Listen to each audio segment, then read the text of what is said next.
Hello and welcome to the August 2020 edition of What It's Like to Live with a Classic Mini.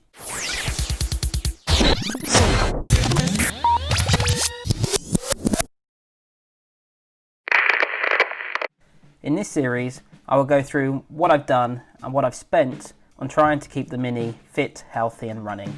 We'll look at purchases of tools and parts, as well as services, consumables and delivery costs, and look at the jobs.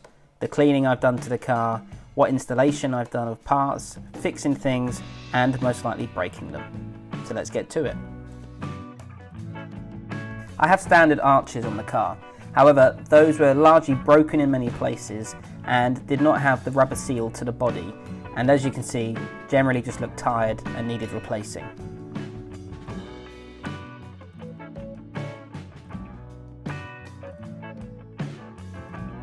So I drilled out all of the rivets, removed the arches. With the wheel arches off, I made sure that I protected the rivet holes as best as possible with the use of rust preventing paint, as well as applying a liberal coating of cavity wax to try to prevent water corrosion and rust as much as possible.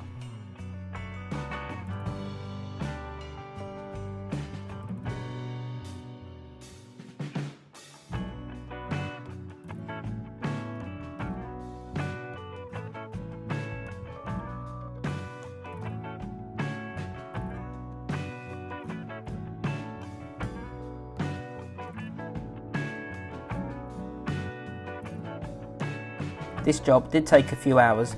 I think the result speaks for itself. Although not my favourite arches on the Mini, they are original to the car. They look much better than before, and with the body seal in place, provides me some additional comfort that not as much water will get into the wings.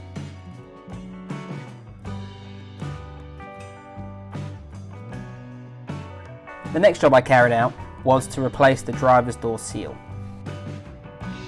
I noticed that there were rips at the bottom of the seal, and as I intend to use it as a daily, I wanted to ensure that I had the best weather prevention in place.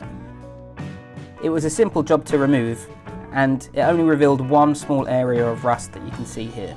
So after a clean and a rub down, I marked off the area and applied some rust preventing paint.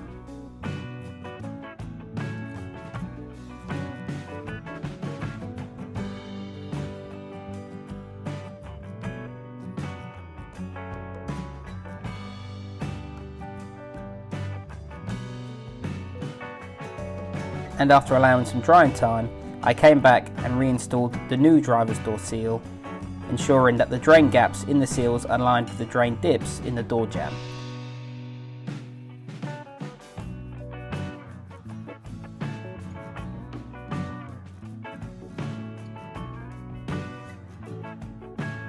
All in all, this was a very straightforward and simple task, and again, as I'm going to use it as a daily, gives me additional comfort that the car will be able to handle all of the elements.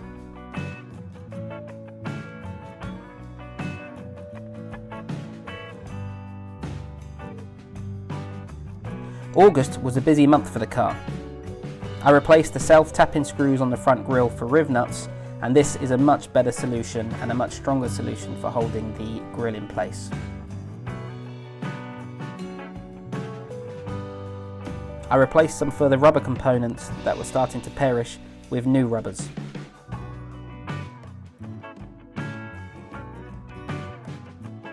The plastic carpet seat protectors in the car were all cracked and badly damaged, so I replaced these with new ones. Note that if you do this, don't do what I did and don't put the two flat carpet protectors on one side and the two curved plastic protectors on the other side. What you should do is put the flat side closest to the outside of the car and the two curved side closest to the tunnel running through the middle of the car. I replaced the front headlight seals, which were starting to crack and perish. I also cleaned as much as I could, and as well as applying cavity wax and rust preventing paint to any areas that I saw.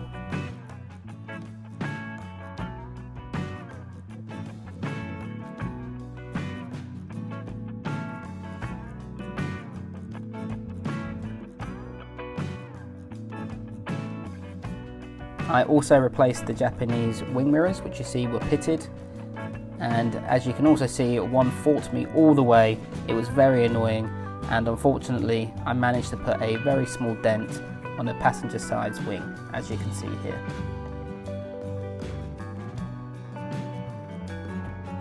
I want to keep the car as original as possible, and so I replaced the front and rear badges back to stock.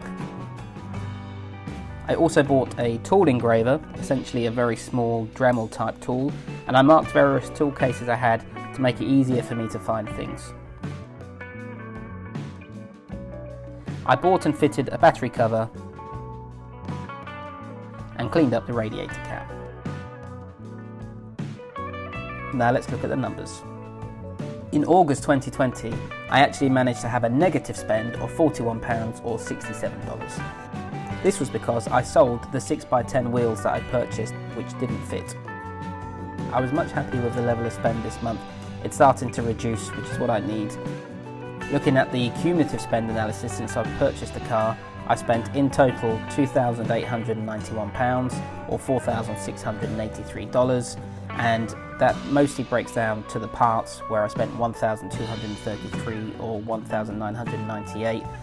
And just look at those delivery and import fees, a whopping £500 or $831. It is not cheap importing parts into Canada. Tools were £580 or $939.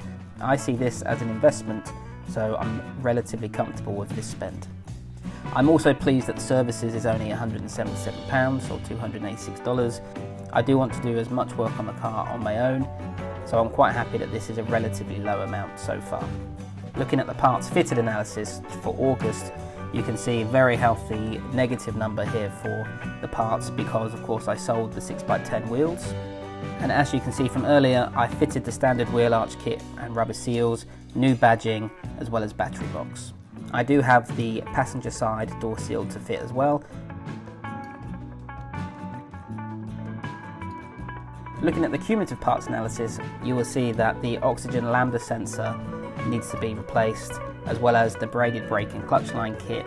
The highlights of what I have fitted, definitely the brake conversion kit from 8.4 to 7.5 inches. This allowed me to install the new alloy wheels. I've installed a K&N air filter, new track rod ends, as well as heavy duty tie rods and tie bar bushing kits, and the wheel arch kit and rubber seals.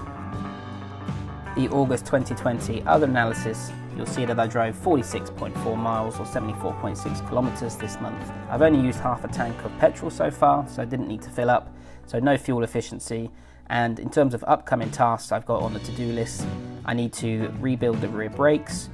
I have new braided lines to install, as well as the windscreen fillet strips. I thought you may be interested, especially if you don't live in Canada or don't live in Toronto, to see what we have to put up with in a classic Mini. It is a very, very bumpy place. Sit back and enjoy it and watch me bouncing along the Toronto roads.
Till next month.